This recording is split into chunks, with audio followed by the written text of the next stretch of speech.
అందరికీ నమస్తే అండి. Welcome back to our channel.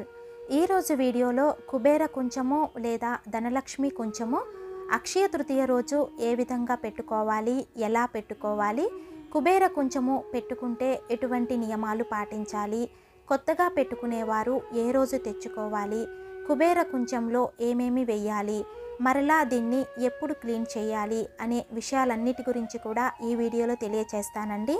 అయితే ముందుగా అక్షయ తృతీయ రోజు లక్ష్మీదేవి సంపూర్ణ పూజా విధానము, ధనధాన్య సమృద్ధి కోసము అక్షయ పాత్రను ఏ విధంగా సిద్ధం చేసుకొని పూజలో పెట్టుకోవాలి, అదేవిధంగా కుబేరుడికి ఎంతో ఇష్టమైన కుబేర కుండలను ఏ విధంగా సిద్ధం చేసుకోవాలి అనే విషయాలకు సంబంధించి ఆల్రెడీ మన ఛానల్లో వీడియోస్ అనేవి అప్లోడ్ చేశానండి.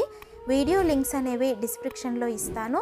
మీకు ఎవరికైనా ఉపయోగపడుతుంది అనుకుంటే కనుక తప్పకుండా ఒకసారి చూడండి. మనము ఇంట్లో పూజా మందిరంలో కుబేర కుంచం పెట్టుకోవటం వలన ఇంట్లో ధనానికి ఎటువంటి లోటు ఉండదు. లక్ష్మీదేవికి కుబేరునికి కూడా ఎంతో ప్రీతికరమైనదండి ఈ ధనలక్ష్మి కుంచము. అందుకే దీనిని కుబేర కుంచము అని కూడా అంటారు.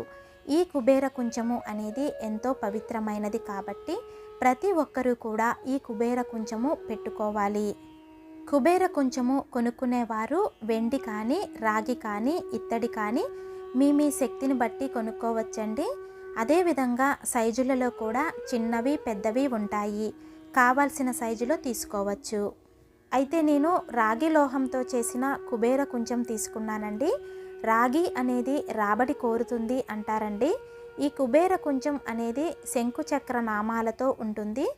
ఈ శంకు చక్రాలపై చక్కగా మనము చందనము కుంకుమతో ఈ విధంగా గోవింద నామాలు పెట్టి అందంగా అలంకరించుకోవాలి. అయితే ఈ కుబేర కుంచము పెట్టుకోవటానికి ఎటువంటి ఆనవాయితీ అవసరం లేదండి. ప్రతి ఒక్కరూ కూడా పెట్టుకోవచ్చు.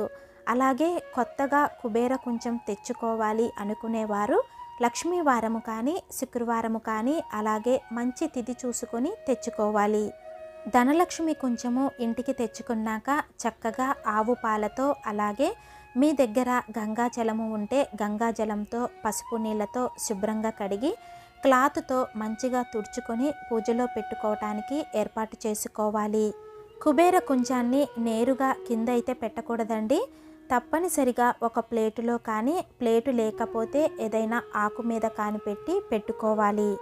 కుబేర కుంచము ఇంట్లో ఉంటే చాలా వరకు ఖర్చులు అనేవి తగ్గుతాయండి. అదేవిధంగా ఇంట్లో ఆర్థిక పరిస్థితి కూడా అభివృద్ధి చెందుతుంది. అదేవిధంగా కుబేర కుంచం పెట్టుకుంటే ప్రత్యేకమైన నియమాలంటూ ఏమీ ఉండవండి. కొత్తగా పెట్టుకునేవారు మాత్రం మొదటిగా శుక్రవారం రోజు ఏర్పాటు చేసుకొని లక్ష్మీదేవి చిత్రపటం దగ్గర పెట్టుకొని పూజ చేసుకోవాలి. అయితే మా దగ్గర కుబేర కుంచం లేదు, కానీ అక్షయ తృతీయ రోజు కుబేర కుంచాన్ని ఏర్పాటు చేసుకొని పూజ చేసుకోవాలి అనుకున్నవారు మీ దగ్గర ఒక రాగి పాత్ర కానీ లేదా పంచపాత్ర కానీ ఉంటే అది తీసుకొని ఈ విధంగా చందనం కుంకుమతో గోవింద నామాలు పెట్టుకొని కూడా పూజలో పెట్టుకొని పూజ చేసుకోవచ్చు. ఈ విధంగా చందనము కుంకుమతో అలంకరించుకున్నాక ఈ కుంచంలో ఏమేమి వేయాలో ఇప్పుడు చూద్దామండి.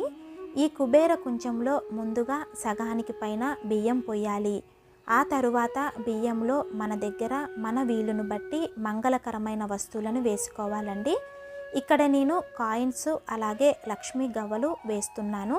ఇంకా ఇందులో బంగారము, రాగి నాణెము, చిట్టి గాజులు, గోమతి చక్రాలు, ఇలా మీ దగ్గర ఏమి ఉన్నా వేసుకోవచ్చు. కొంతమంది కుబేర కుంచం నిండా కాయిన్స్ కూడా పెట్టుకుంటూ ఉంటారండి. ఆ విధంగా కూడా పెట్టుకోవచ్చు. లేదంటే ఈ విధంగా బియ్యము, కాయిన్స్ మాత్రమే కూడా పెట్టుకోవచ్చు. ఈ కుబేర కుంచంలో మనము ఏమేమి వేస్తామో వాటికి ఎటువంటి లోటు ఉండదు అంటారు. ఈ విధంగా సిద్ధం చేసుకున్న కుంచాన్ని అక్షయ తృతీయ రోజు పూజలో లక్ష్మీదేవి చిత్రపటం దగ్గర పెట్టి పూజ చేసుకోవటం వలన అనేక శుభ ఫలితాలు కలుగుతాయి. ముఖ్యంగా ఈ కుబేర కుంచము లక్ష్మీ అమ్మవారి పూజలో పెట్టుకుంటే చాలా మంచిదండి.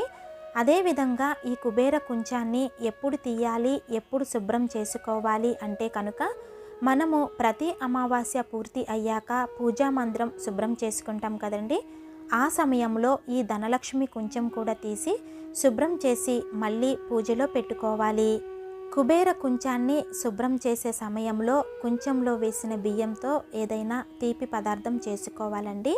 లేదంటే మామూలుగా మనం అన్నం వండుకునే బియ్యంలో కలిపి అన్నం వండుకోవచ్చు. కానీ ఆ బియ్యంతో వండిన అన్నంతో నాన్ వెజ్ మాత్రం అస్సలు తినకూడదు. మిగిలిన కాయిన్స్ ఇంకా మంగళకరమైన వస్తువులు అన్నీ కూడా ఒకసారి శుభ్రంగా కడిగి తుడిచి మళ్ళీ కుంచంలో కొత్తగా బియ్యం పోసి ఇవన్నీ కూడా బియ్యంలో వేసి పూజలో పెట్టుకోవాలి. ఈ విధంగా ఇంట్లో ధనలక్ష్మి కుంచం పెట్టుకోవటం వలన లక్ష్మీ అమ్మవారి అనుగ్రహం వలన అష్టైశ్వర్యాలు, సిరి సంపదలు, ఆయురారోగ్యాలు సిద్ధిస్తాయి.